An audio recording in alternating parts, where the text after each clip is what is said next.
when you sit back and you look at life from the perspective of beginning to end, and all you have is this little dash, you begin to question a lot. And when you do preside over 60 funerals, I believe that I have a relationship with death that most people never deal with. Most people don't think about death. I think about it every day. Imagine having direct access to someone who's navigated life's toughest terrains and come out stronger. Someone who's been there, done that, and can guide you with empathy, experience, and honesty. This isn't just advice. It's a lifeline, a strategy session, a chance to learn from my journey so you can accelerate yours. Without the ability to be self-aware and introspective, the ability for you to get to where you want to go, nearly impossible.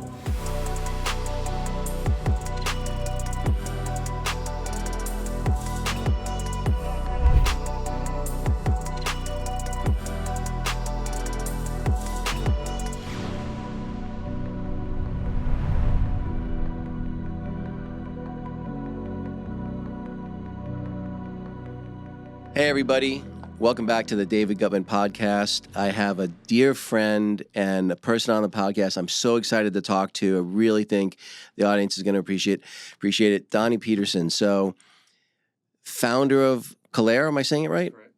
Been a pastor for 13 years, and also an operational partner with Chick-fil-A. Father of 3, married for 25 years. So we met through our mutual friend, through Josh Barnes, dear friend of mine as well.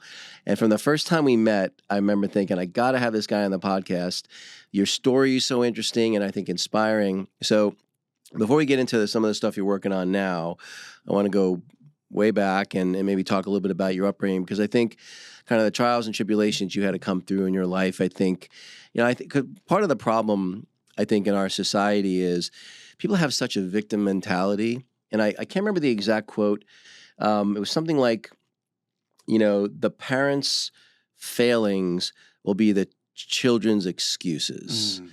And it's unfortunate that I feel like, and I do think the pendulum is thankfully swinging back the other way, but our society has become almost rewards victimhood sometimes.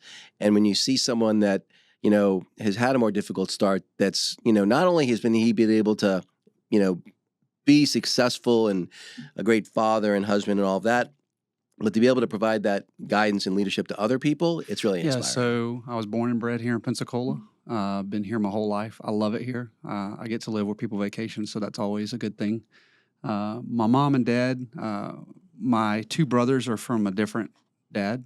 They have a different father, and my mom met my dad and then had me, and then my dad adopted my 2 other brothers. So we're legally brothers, and they've always just been my brothers. Sure. They're 12 years older than me as my oldest, and my other brother's 6 years older than me. So there's quite a distance there. Mom and dad got divorced at a very young age. My father was an alcoholic for as long as I knew him. He actually died of cirrhosis of the liver. I preached his funeral. My mom would get remarried and meet a man who would basically abuse her and beat her most of my life.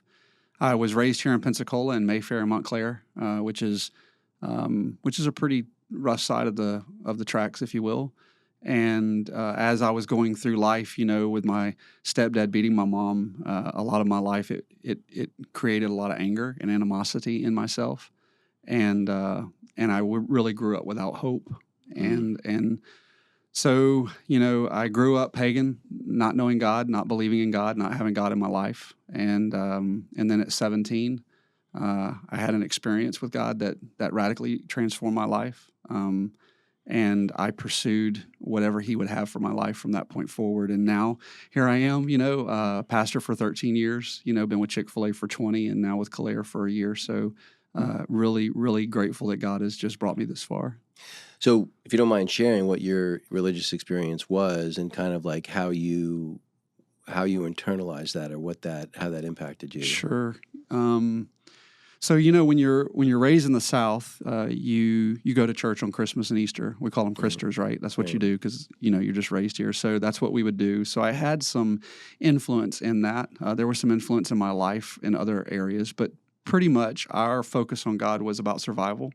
How we're going to make it to the next day. And our focus on God was about how is he going to provide for us in the midst of that? So there was really no walk of biblical, responsibility or accountability for that. So I was 17 years old. I went out and let's just say I did things I wasn't supposed to do. I ought not to have done. So came home. It was about 2:00 in the morning on a Saturday morning. My mom knocks on I go take a shower because I was filthy.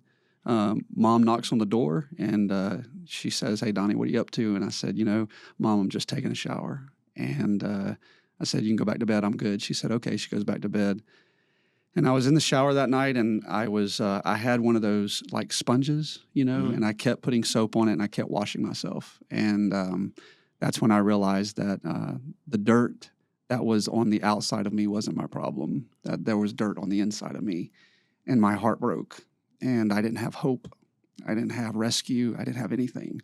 I was becoming the man that I hated, which was my dad and my stepdad.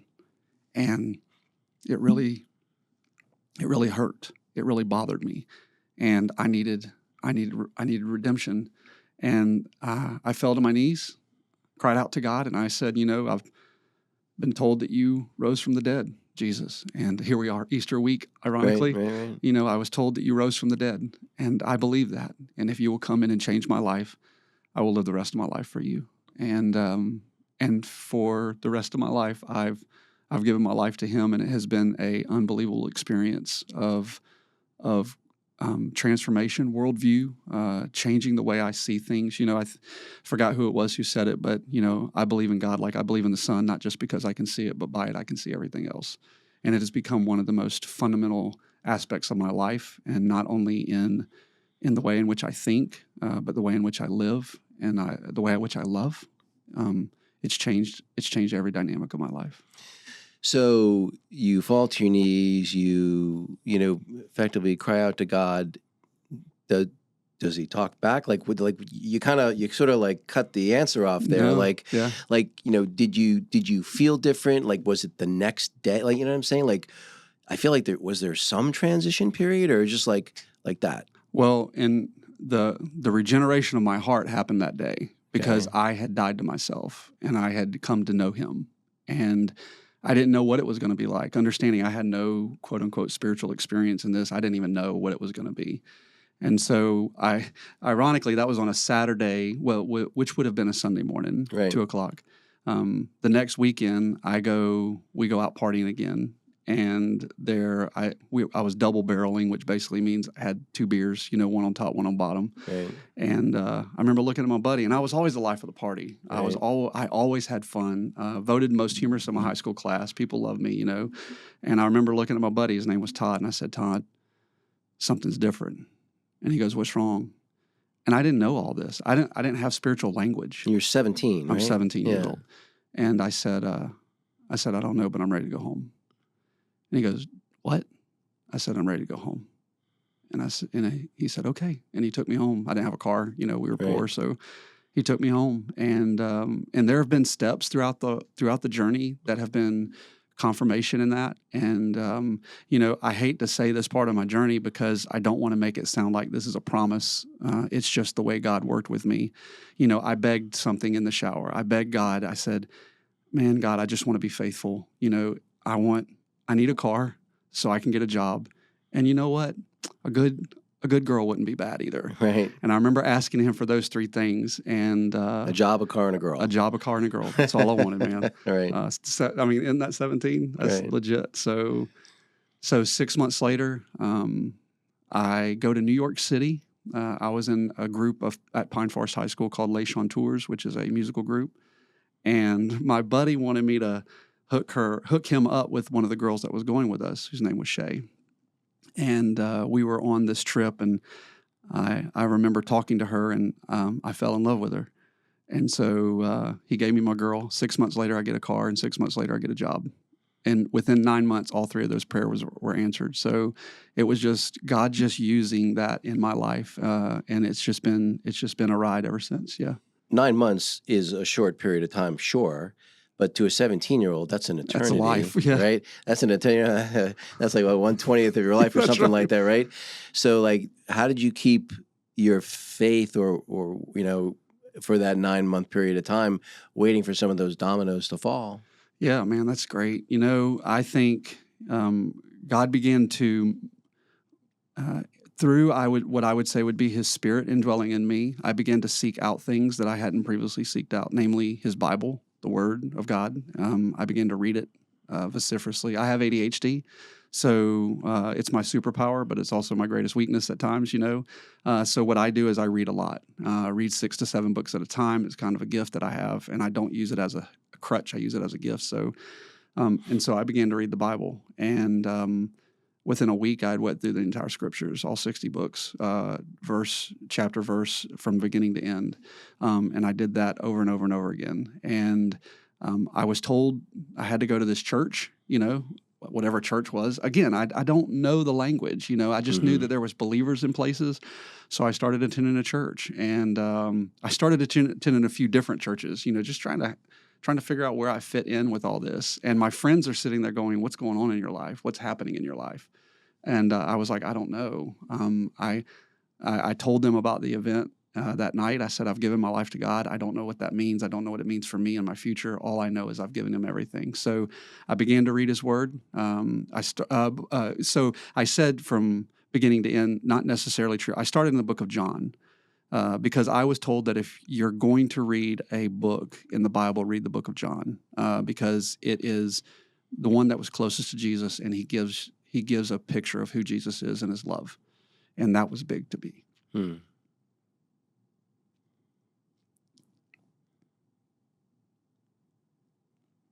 And I think it was through that reading, through getting engaged with people who seem to demonstrate joy, purpose, meaning, hope, all the things that were absent in my life, wonder, amazement, awe, truth. My ontological referent was gone before I got saved, and now I had a place, I had space. Veritology was absent in my life, but now I could find truth, love. Me and you've talked about it, unconditional love, right. Love that didn't need me, but chose me. And then security, the hope that I had in life. And I think those are the 4 things that come up with meaning. And man, it moved my life. And so I think God was just using certain things to kind of piecemeal it together. And then I met my wife, who was my girlfriend at the time, my fiance or whatever. I met her, and in order to date her, I had to go to church with her. Right. So I started to go to church, and I think that's where everything started to really kind of coalesce and come together and really begin to move in my life. So the reason I keep going back to this question is genuine curiosity from my own path. Yes, sir. I'm still going back to the fact that you're 17. It doesn't sound like you had much in the way of role models, No. to say the least.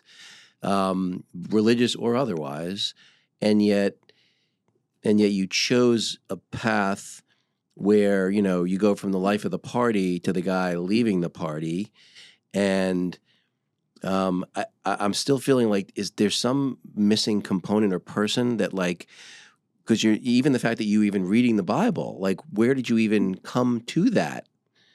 All those Christmases and Easters, those. Some of it penetrated. Yeah, I think that's the way God works. Some people, there's a part of Scripture that talks about some people plant, some people water, but God gets the glory, right?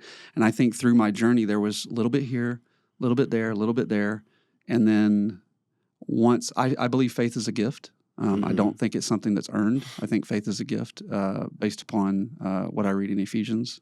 Paul said that you are saved by grace through faith. Faith is a gift.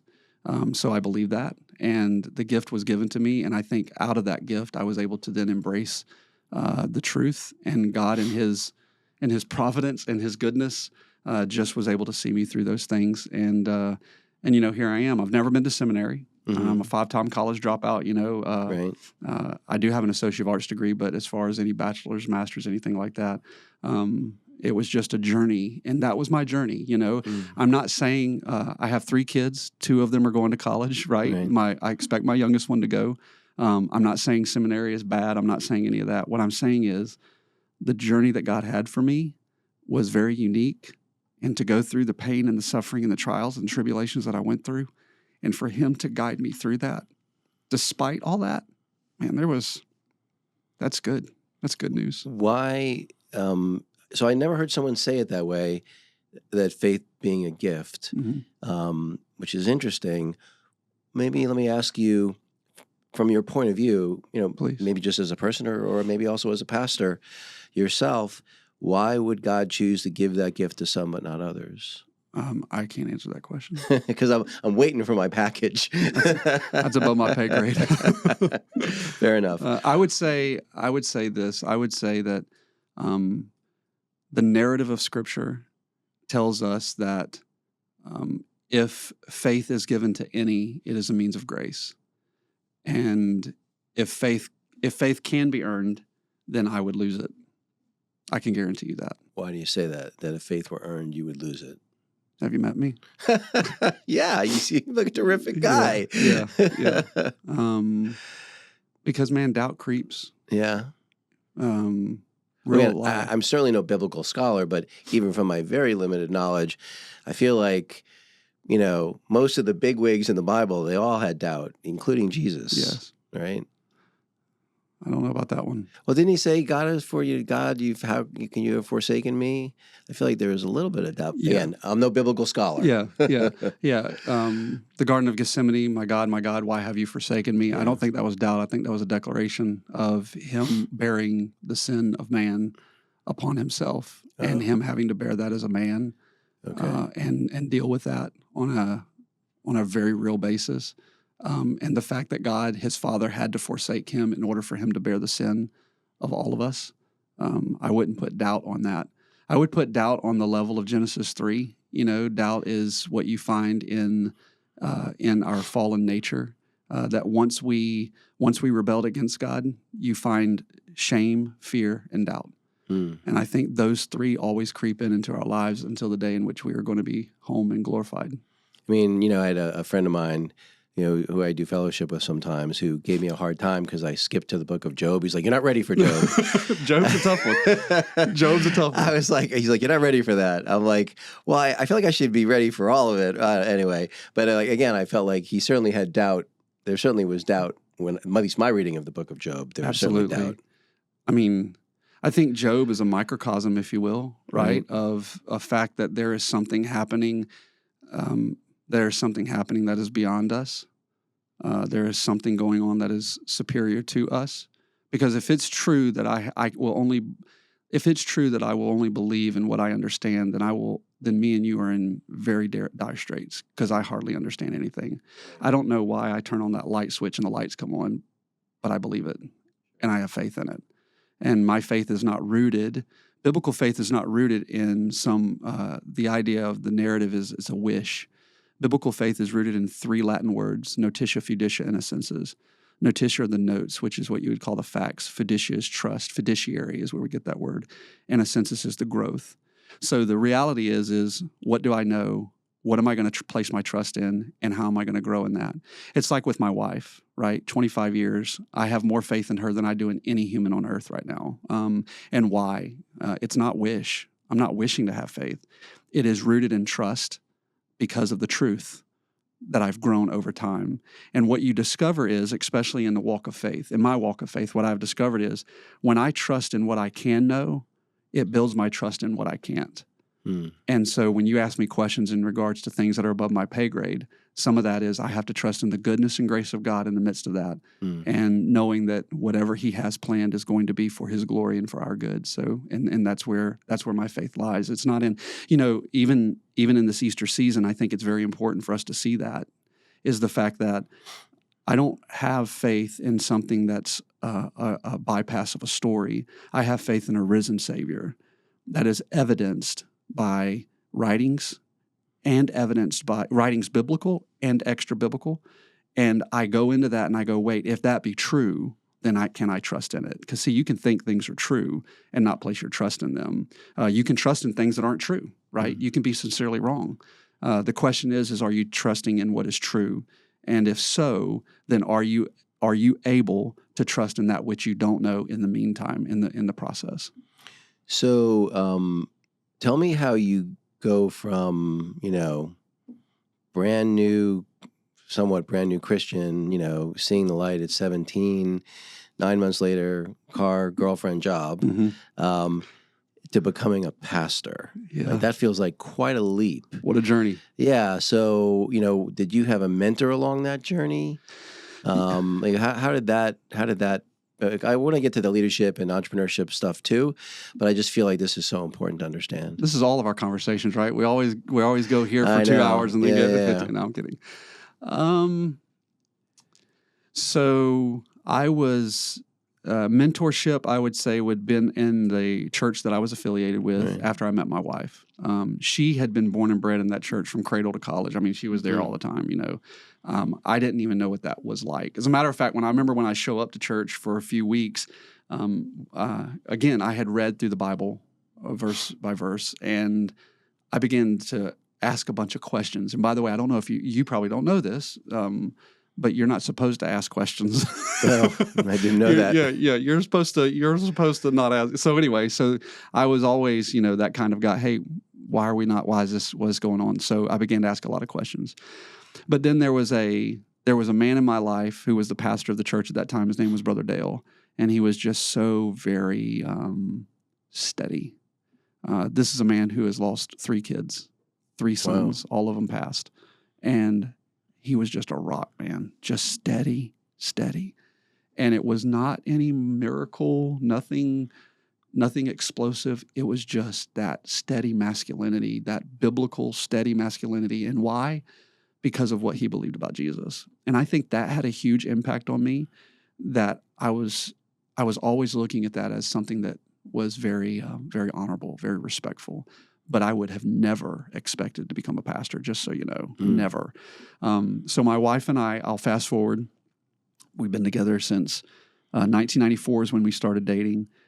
This is Easter 2000, right? We just got married in 1999, been married a year. So know this, my wife did not marry a pastor. Okay. This was the furthest thing from my reality.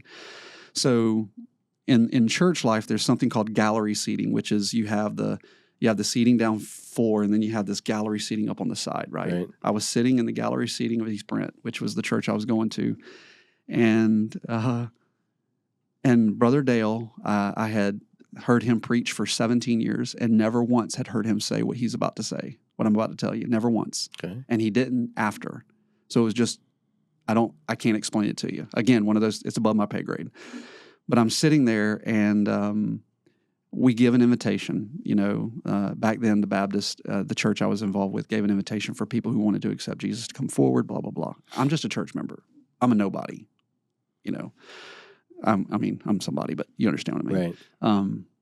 And then all of a sudden I stand up and he stops the invitation and he gives another invitation, which was unusual. And I look at my wife at the time, Shay. I look at her and I said, there was no voice. Let me be clear. There's no audible voice. It was just a very deep impression in my soul.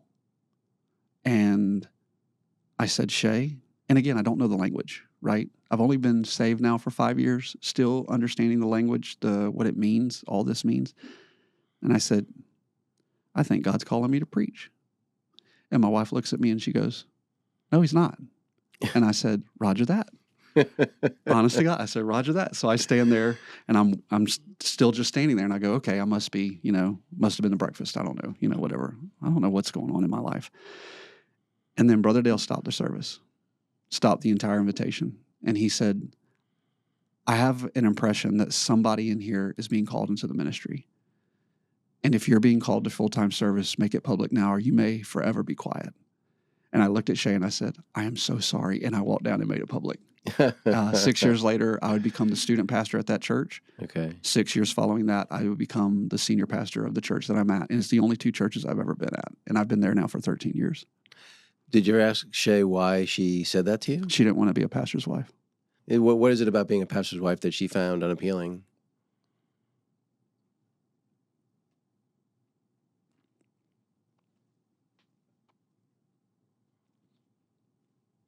Sorry.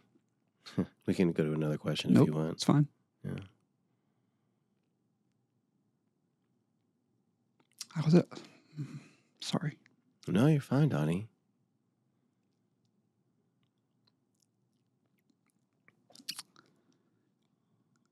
I was at a neighborhood Walmart the other day, and I was talking to somebody who was hurting. And I was sharing the gospel with them, and I said, hey, why don't you come to church? It's not a perfect place. I'm there. I can prove it to you. And I said, why don't you come to church? She said, I don't go to church. I said, why not? She says, because I've been hurt by so many people.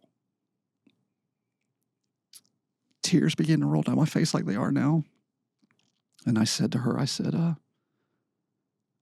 if you don't think I know what that feels like, you're mistaken. I've been hurt a lot. My integrity's been called to question. My character's been called to question. Everything about me has been called to question. And these are people that are called believers. These are from my brothers, right? And she had seen it. She had seen it.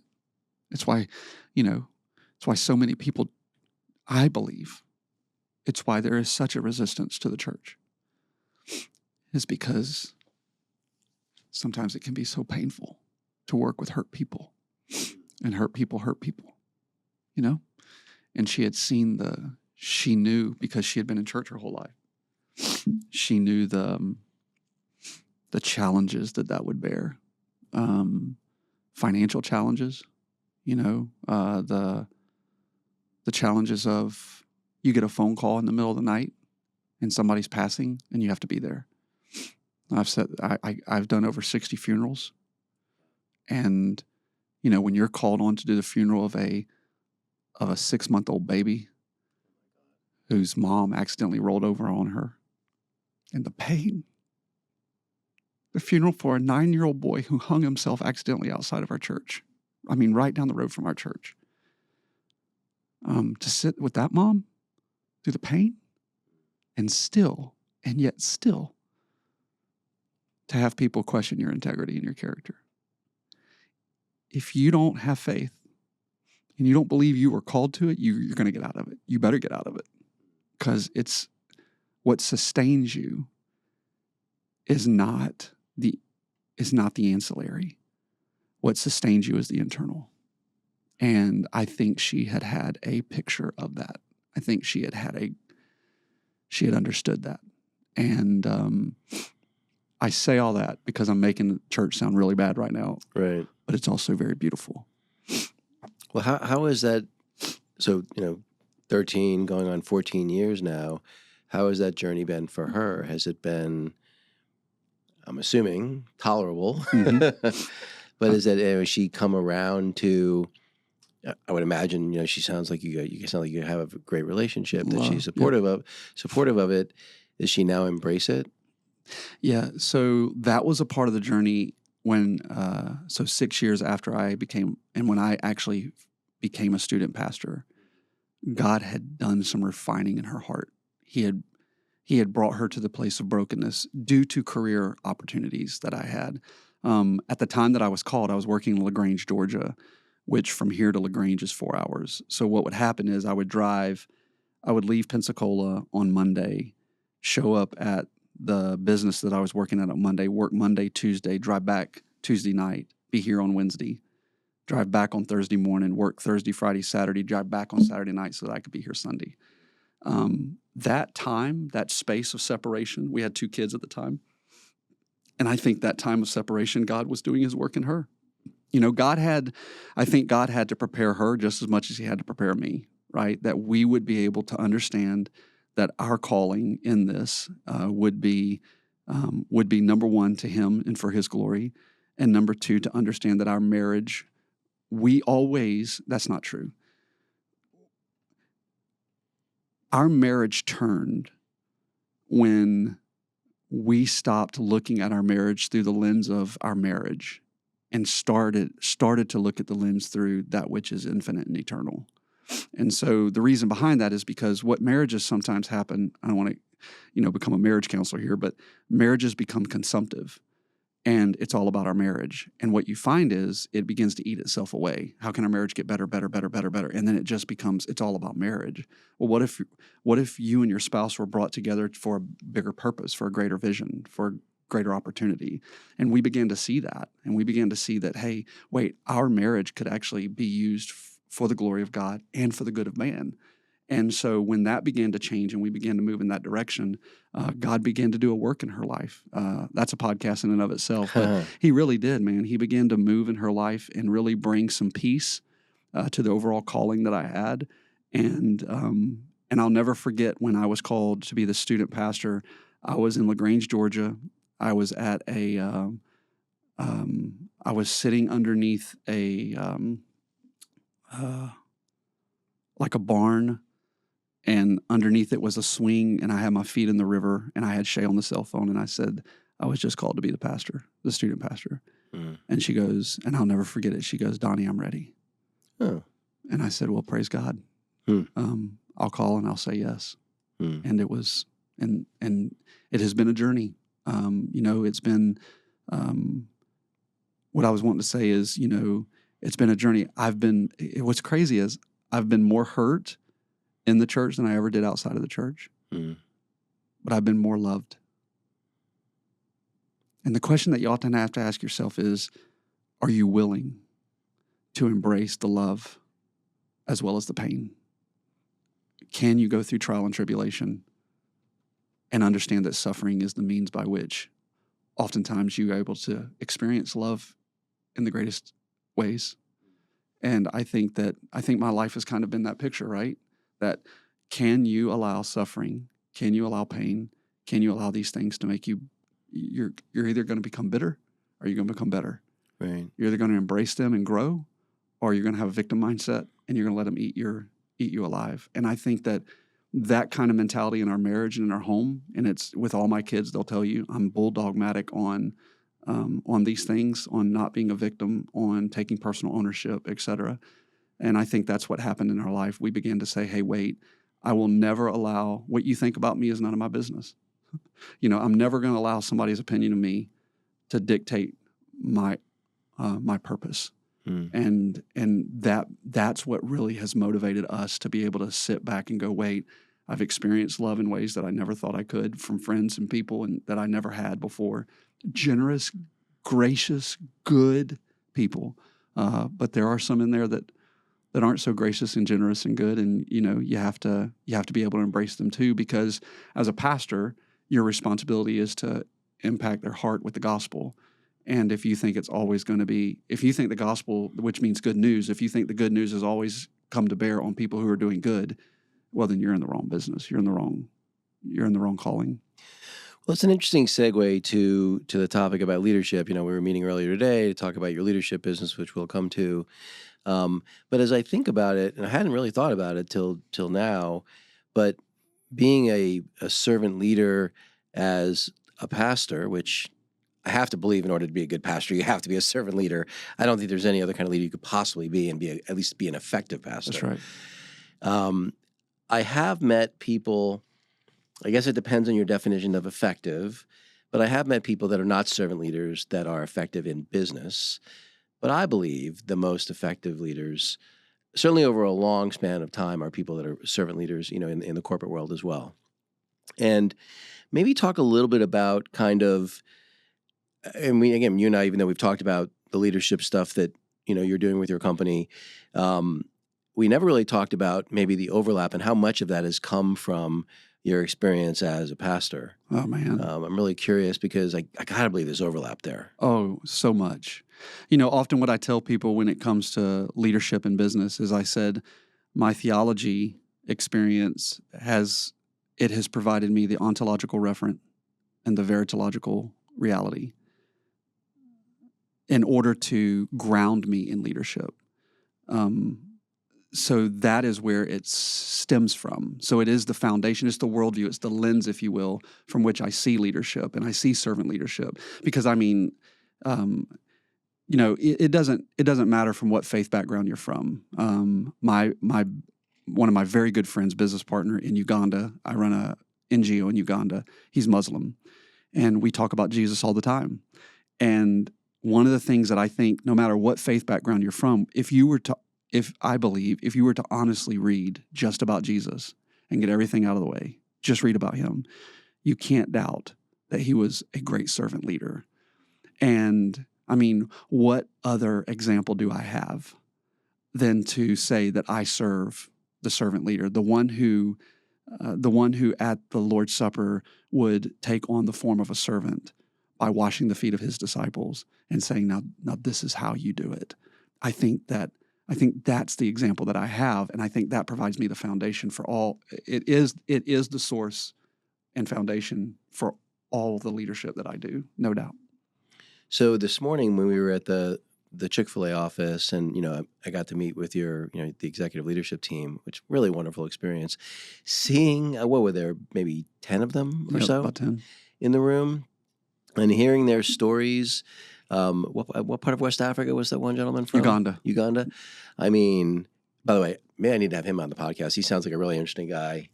But just hearing their stories and the way they viewed leadership was so refreshing and so unusual. The way they thought about trying to get to the core of whether someone had that growth mindset and how important that was. Maybe talk a little bit about, because the difference is in a company, right? Mm-hmm. You get to pick who you hire. That's right. As a pastor, you don't get to pick who's in your following. That's right. Right? So, you get the pick of the litter, cherry pick in the corporate world, but not in the religious realm. How do you tackle the challenges of the people that you're trying to lead that don't have the growth mindset, that don't have the emotional intelligence, that don't have the introspection and self-awareness to make the adjustments? How do you address those kinds of individuals within your, as a pastor? Yeah, man, what a great question. I think it's ultimately rooted in love. The love for me is the willful, selfless desire in my life to come alongside individuals and to serve them. And as a reflection of God, because the Bible says that God is love, and therefore anytime I love, I'm going to reflect him. Anytime anybody loves, we're reflecting him.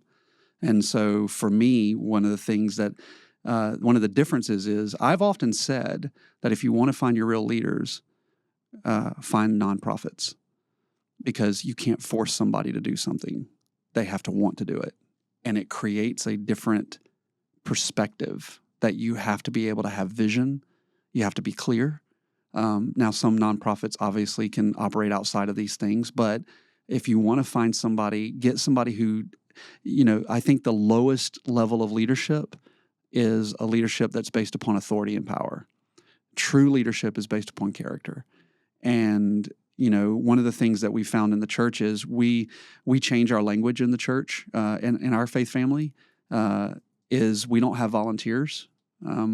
Because volunteers makes it sound ambiguous, because in volunteer is not biblical language. We have servants. So if all of us are servants, then we all ought to be what? Looking for people and opportunities to serve. And what you do is you begin to cultivate a culture around, hey, where can I serve? And so you're not going to find 100% engagement in any congregation. But the question is, if success truly is the self-satisfaction in knowing you did your best to become the best that you were capable of becoming, right? If that's your definition of success, then my goal is not to get people where I want them. Ultimately, my goal is to get them to be successful where they can be. And I think it is that personal journey coming alongside each individual and saying, hey, where are you? Some people in our congregation, man, if I can get them to smile on Sunday, I won. Right. Oh my gosh, it's such a good deal. I'm glad to see you smile. And I almost said a name there, but I'm just glad to see you smile this morning. And they know it. They know, look, here's the deal. I'm not after your hands. Mm-hmm. Even in business, my business people will tell you, I'm not after your hands. And 90% of leadership is going after your hands. I haven't heard that term before, going after your hands. What is that? What do you mean by that? I'm not after what you do. Okay. I'm after your heart. Okay. And if I got your heart, I will always have your hands. Hmm. If you know I love you, and I know you love me, and I know you're striving, then what you do will be the manifestation. Your attitude is the outworking of your loves and your thoughts, right? So your attitude is the outwork of your inward reality. So when I see bad attitude in my business, anywhere, when I see bad attitude, it's just natural. I go, something's happening in their thoughts and something's happening in their loves. And so when I have somebody who can't smile, man, I can't tell you how many times I've been in church life and I've sat down with people who can't smile. They can't find the joy on their face, right? I often tell people, "Are you happy?" They say yes. I said, "Let your face know. It'll help." And I'm the worst, by the way. I'm the worst at it. I can have a pretty mean mug, but I would come to them, and oftentimes I'm asking, "Hey, what's happening in your life? What's going on in your heart?" And man, when you have people reveal that, when they can come out and go, "Hey, what are you thinking right now? What are you loving right now?" Jesus would say that you will know the root of a person by the fruit in which the tree is produced, the fruit of that tree, right? And so what's happening in their root is what I want to get to. And I think church life prepared me for leadership in a way that nothing else could, because I wanted people to follow me, not because I was an elder or a pastor or because I was the guy preaching up front or because, I wanted them to follow me because they saw the example that I was and they knew that I loved them. And that's a different world than you can come into the corporate world. But I will tell you this. I don't know if you ever seen Marcus Buckingham's picture, video on this, but he talks about love and work. And love is getting a booster shot today. And I do think that because what you're beginning to see is this idea that it's not very popular to talk about love in corporate settings. But the reason it's not popular is because we don't know what to do with it, right? And I think that the way the church has kind of helped me and the way the church has grown me as a servant leader is by providing me the greatest example of servant leadership in Jesus and by providing me a community of people who truly get nothing from me. I have nothing to offer except love and truth. And having that constantly being repeated brings me into the corporate culture where now I have people who can manipulate you because, I want a promotion or I want this or I want that. And so I can always go back to that and I go, hey, do you know love and truth? Can I provide that in a way in which I can truly serve you for your good and for your success? Do you worry about being manipulated? Is that something that you think about much? I know. I think people try it. I don't worry about it as far as something that I allow to happen to me. But I am aware that people will try to manipulate you to get what you want. I lived in it my whole life, trying to manipulate this person to get this job or this person to get there. The idea that when you live from a mindset of lack, manipulation is one of the outworkings of that because you have to push people down in order to get up. And when you're raised in poverty, when you're raised in challenge, when you're raised in a survival mindset and not a thriving mindset, then you're always focusing on that which you have to manipulate your way through because if people really knew who you were, the imposter syndrome, right? Right. If people really knew who you were, they wouldn't have you on their podcast. People don't believe me when I say it, but with all sincerity, I still suffer from a horrible case of imposter syndrome. I think actually it's healthy. I think that if you don't, I can intellectually understand the things that I'm good at. I'm still stunned anyone listens to anything I say. Yeah, you know what I'm saying? Even though, again, it's more the emotional side, but I feel like that's part of what keeps you sharp. You told me you're already, 9 sermons ahead and you spend 15 hours a week prepping, preparing, your sermon so you'll remain 9 sermons ahead. That has to come from a place of humility and, and imposter syndrome that you want to be worthy of the responsibility you've been given, and I feel like it keeps you sharp. Absolutely, I agree with that. Yeah. So let's talk about the, sort of the pivot to starting to work with Chick-fil-A and Robert Barnes and the leadership programs and kind of how you guys developed that and maybe where you guys are thinking about potentially taking that. Let's talk a little bit about that. Sure.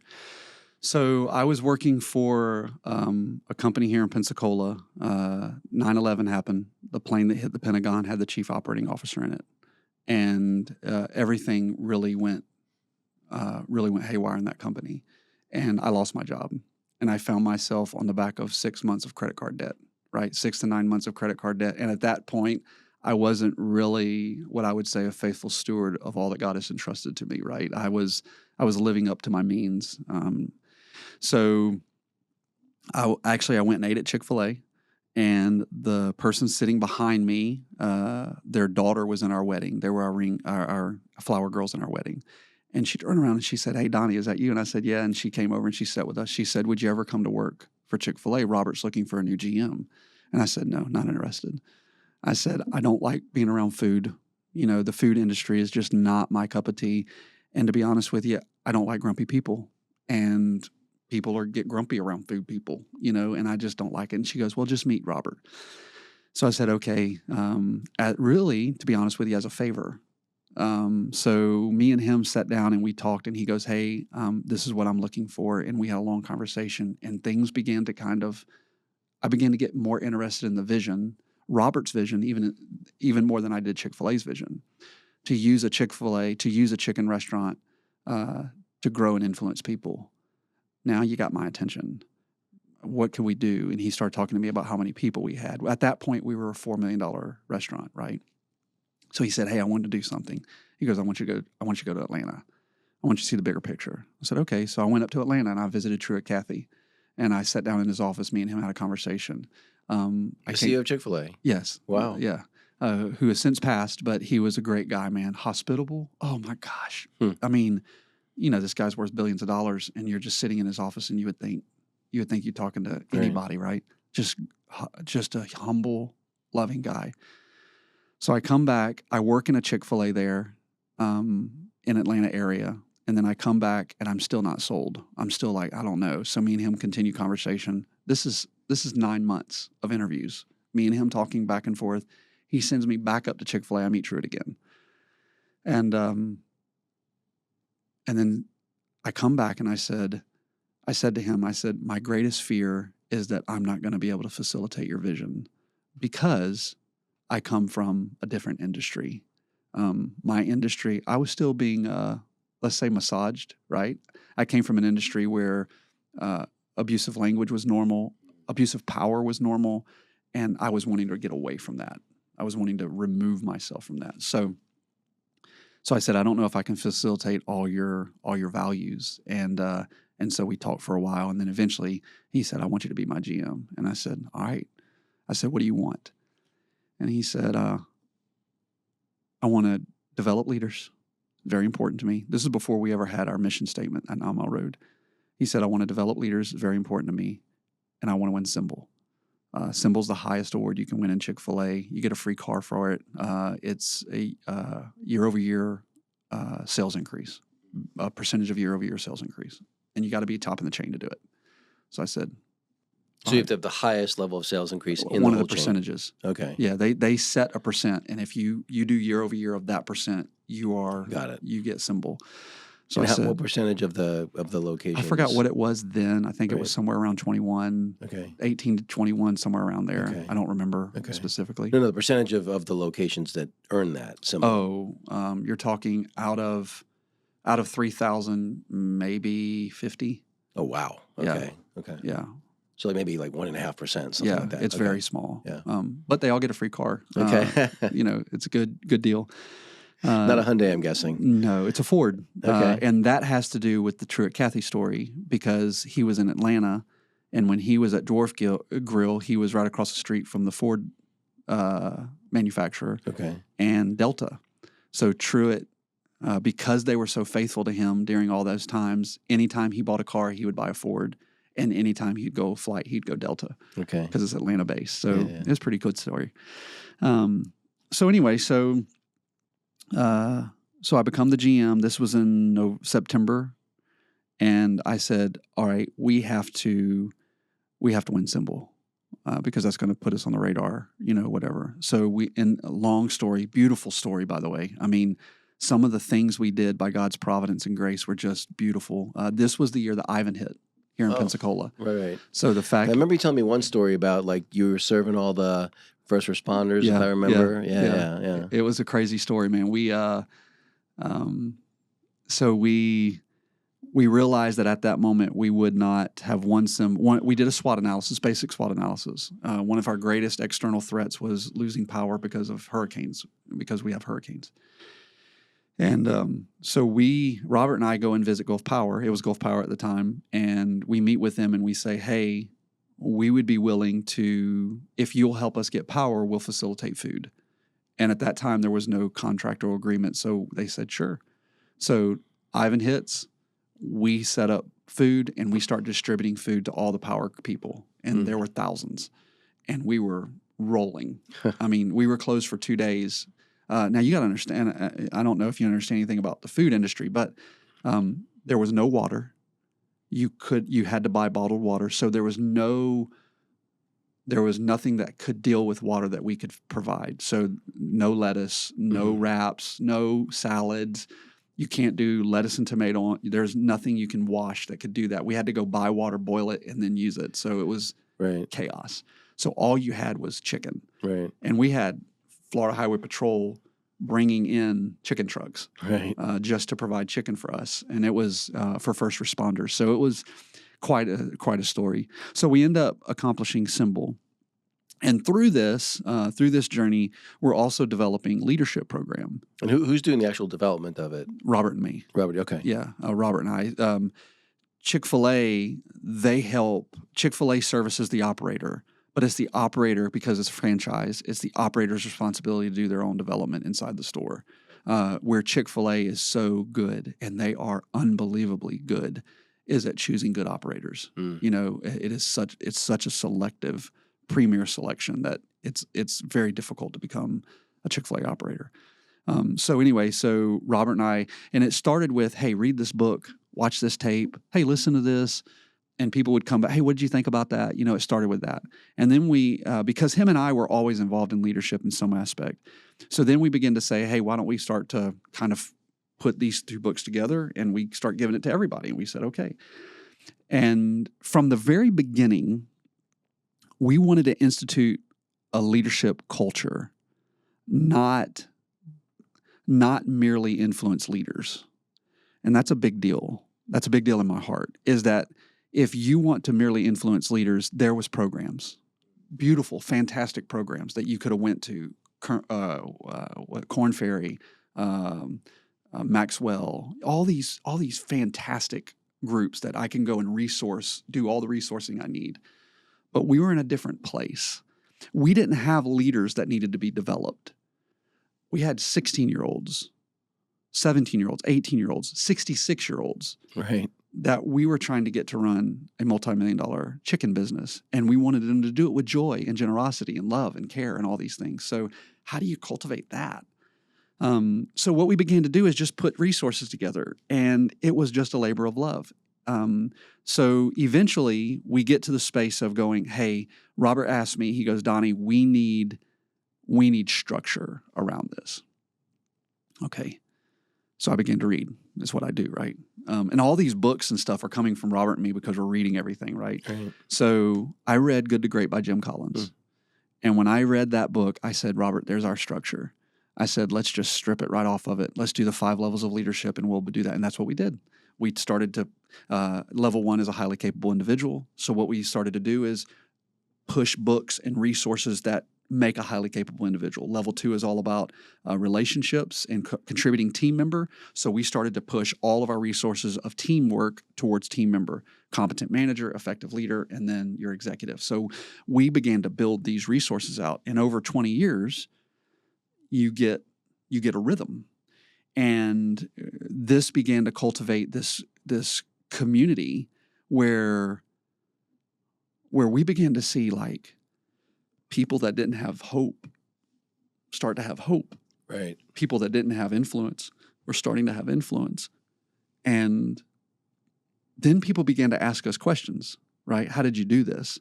And to be honest with you, it was like, I don't know. We put a few things together and we gave a few books out, right?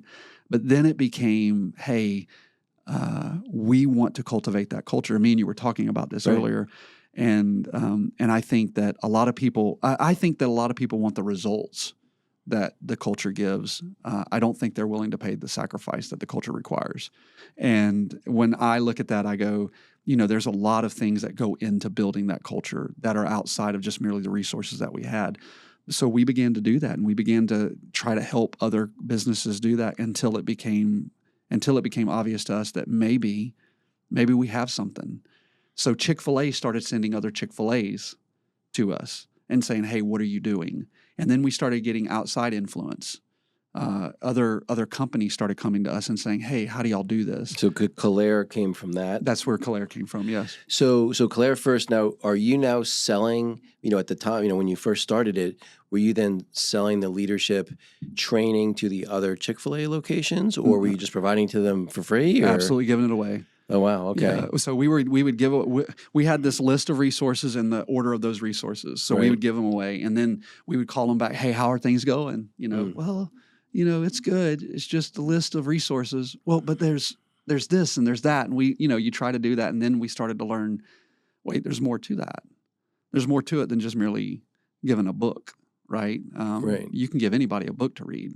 So we began to learn that in order to do that, there has to be some sort of leadership structure that you can permeate that through.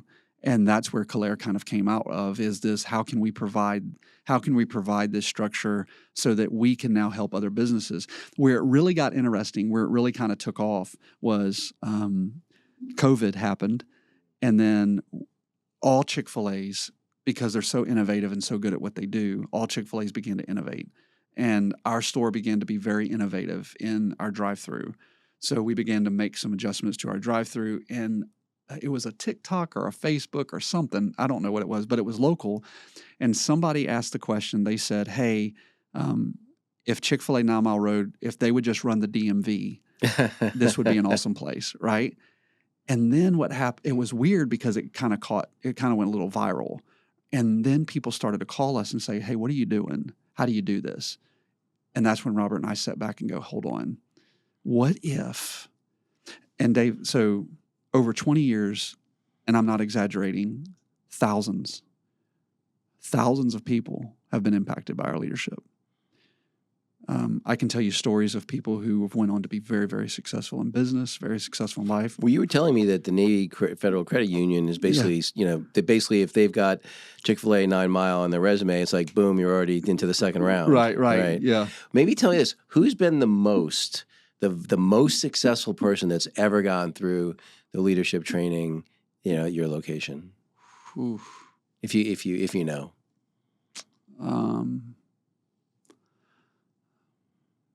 The most successful person that's ever been through our leadership training.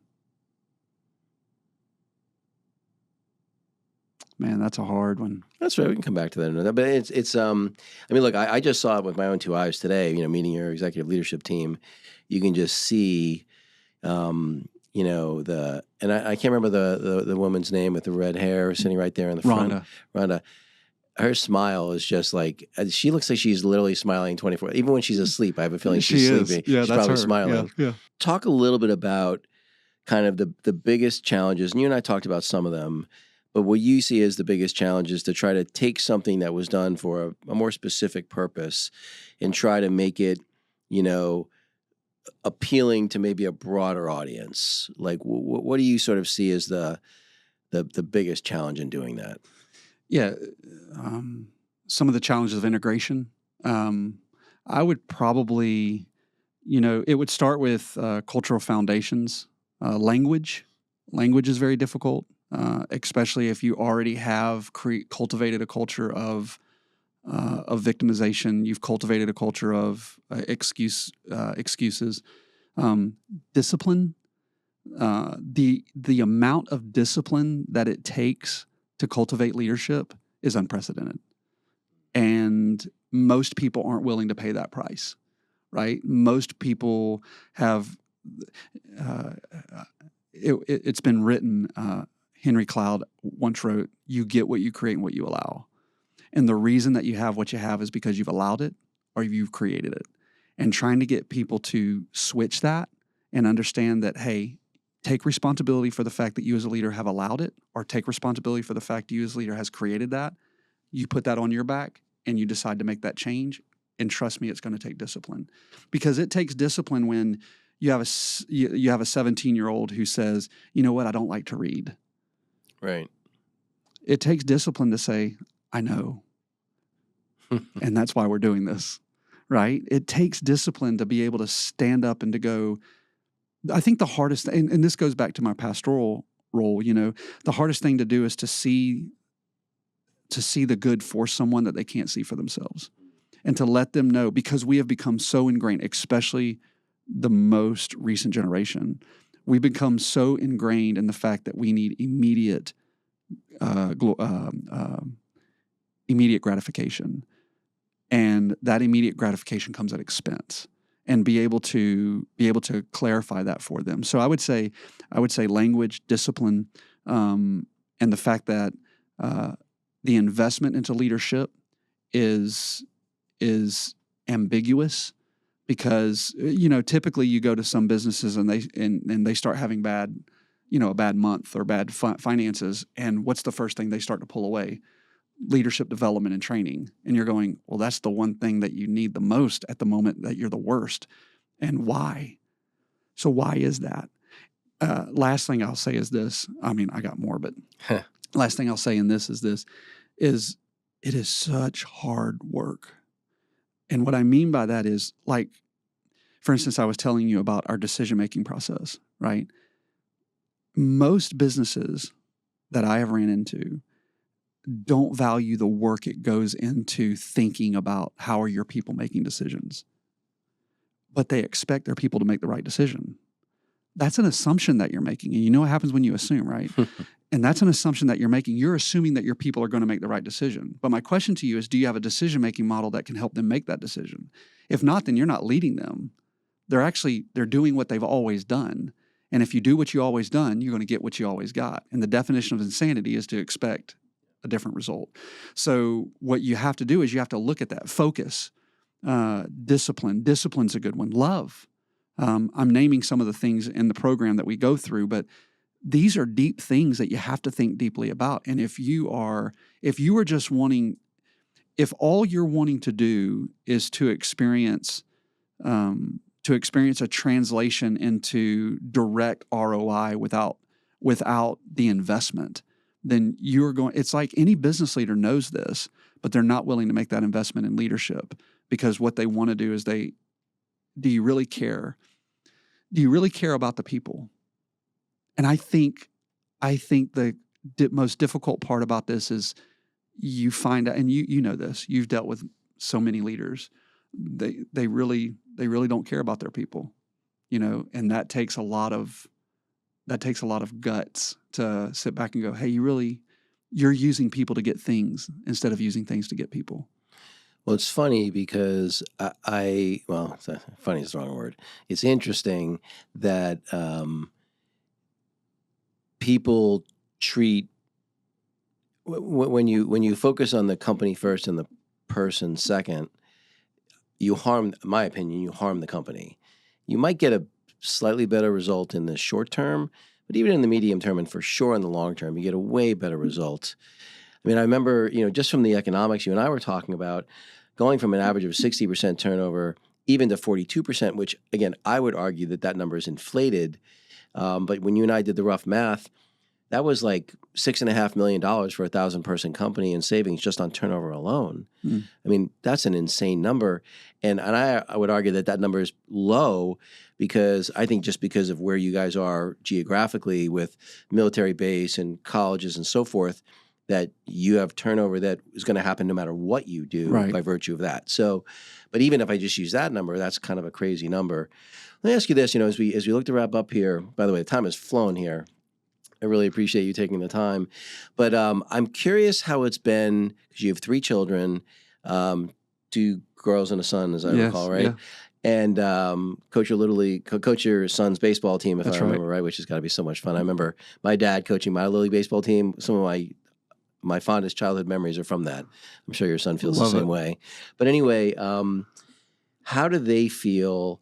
Because they must feel like there's a lot of competition for dad. Mm. You know, being a pastor, 80 plus people in your church, the things that you do from a leadership standpoint for Chick-fil-A, that's a lot of competition for your time. And by the way, your time as a leader and mentor, which is what you do provide to your children too, I would assume. Yes, sir.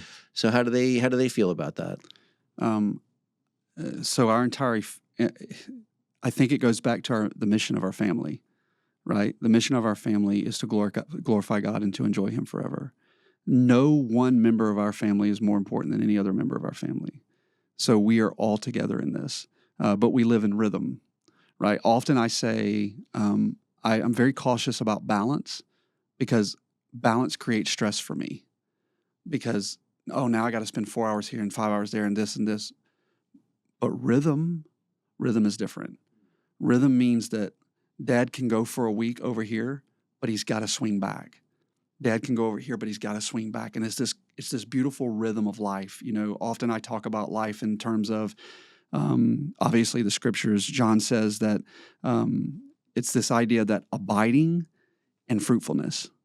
So if I live in a constant rhythm of abiding and fruitfulness, what you will discover is your life will be in rhythm. And so it's this idea that, you know, where I lack fruit in my life, I have to prune in order to abide. Where I have substantial abiding in my life, I'm going to have to go through a season of growth, and to go through that season of growth, it will lead me to fruit.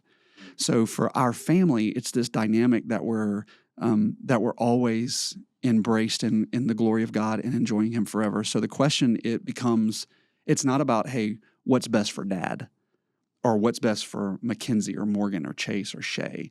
It's, hey, how is God going to be glorified in this, and how can we come around one another together? I mean, my oldest daughter, you know, she's just graduated with her bachelor's, looking to become, going to the doctorate program and become a surgeon. Middle daughter has her own business, started Nobu Coffee. It's a little coffee shop here in Pensacola, doing dynamic, awesome. And then my son's 18 years old.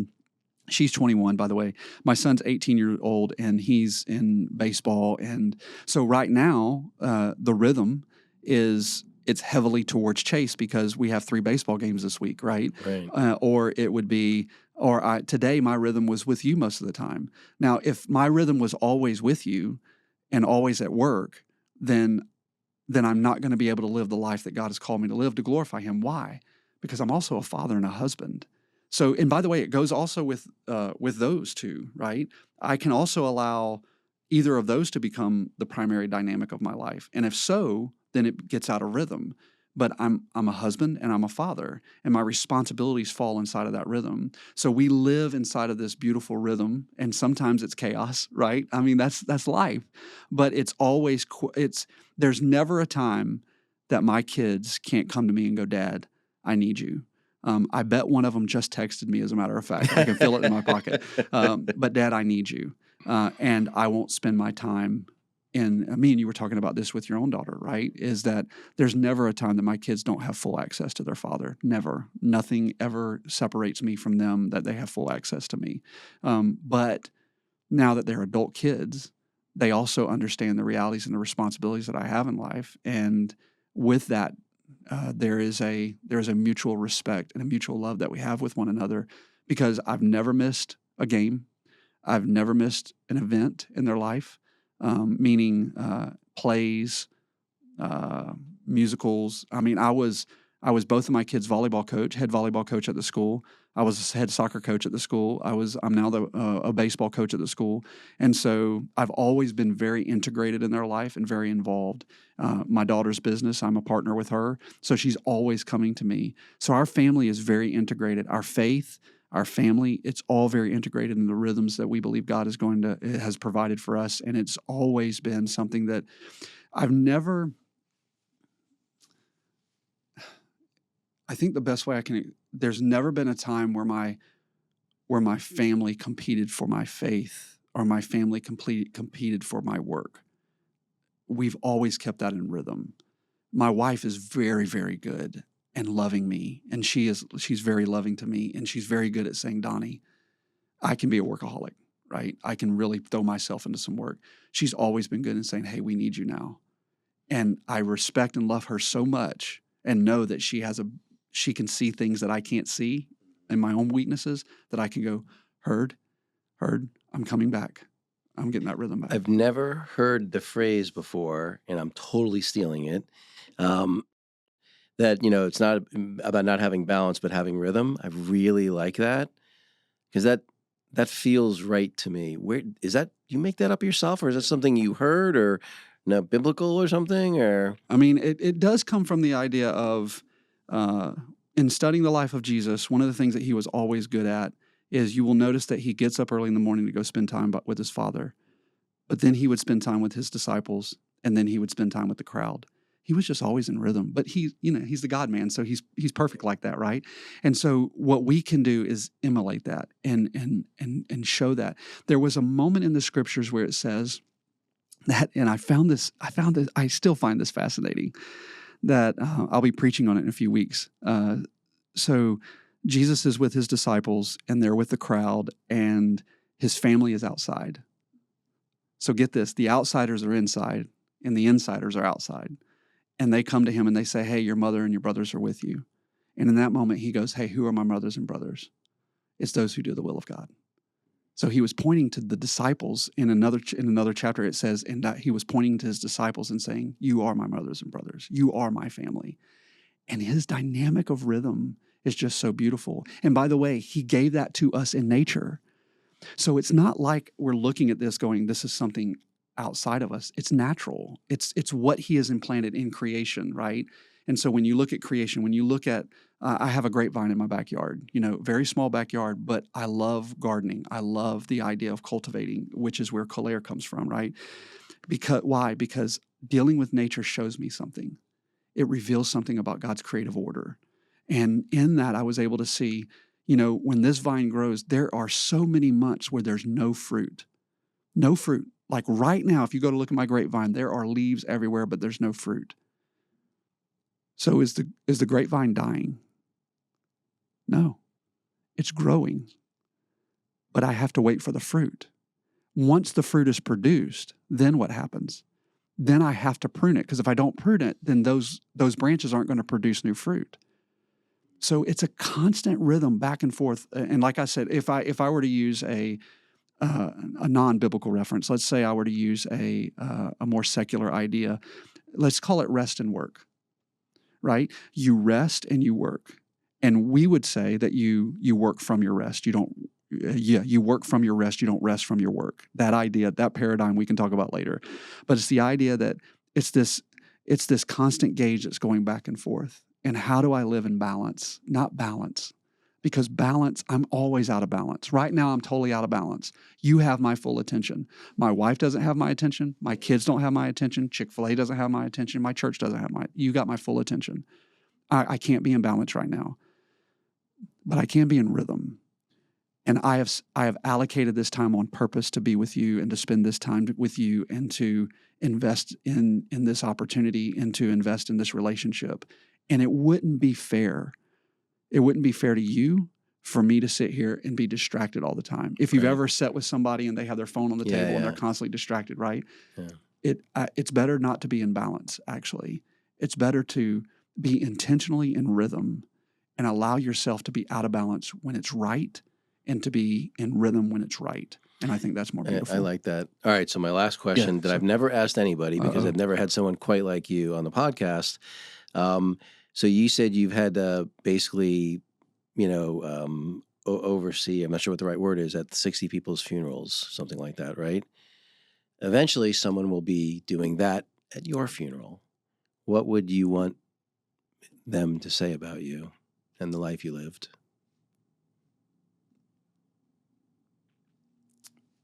Dang it. Why do you always do that to me, man? Sorry. I just couldn't resist the question, because I've never met anyone who's presided over a single funeral, let alone 60. Yeah. You know, the hardest funeral that I ever did was my dad's. Number one, I don't know if he's a believer. Number two, he died in a pretty terrible state up in North Carolina. Not North Carolina is a terrible state, but his physical body was in a terrible state. Cirrhosis of the liver had eaten him alive, really. And to have those doubts and unassurances. But, you know, even in that challenge, my dad reflected good. I have a ministry right now to prisoners in Century Prison. I was talking to a young man, not going to name his name. He actually has a whole movie made after him because he was so brutal in his murder. And I was talking to him this week.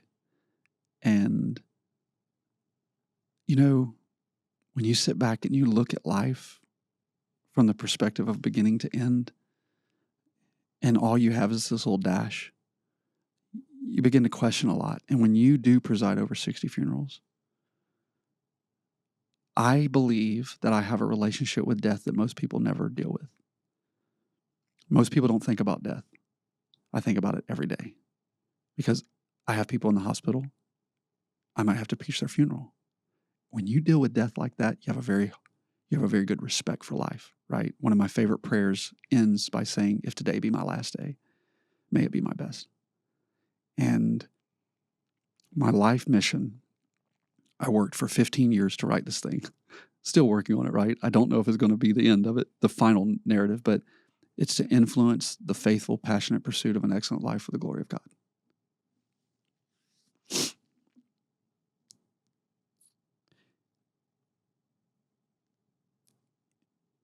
If at my funeral, people were to say he glorified God, he was faithful, he was passionate, and he did his best to influence people with love and grace and goodness, and to be able to bring that out of people, man, there is nothing.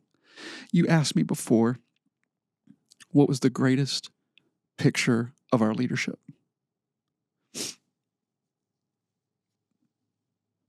I could point you to millionaires that have come out of our business. But you know the greatest success? The greatest success probably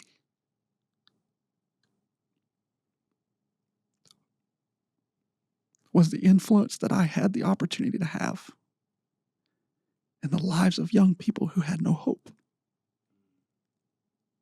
And the influence they had on me. So I actually think I'm the greatest success that's ever come out of Chick-fil-A.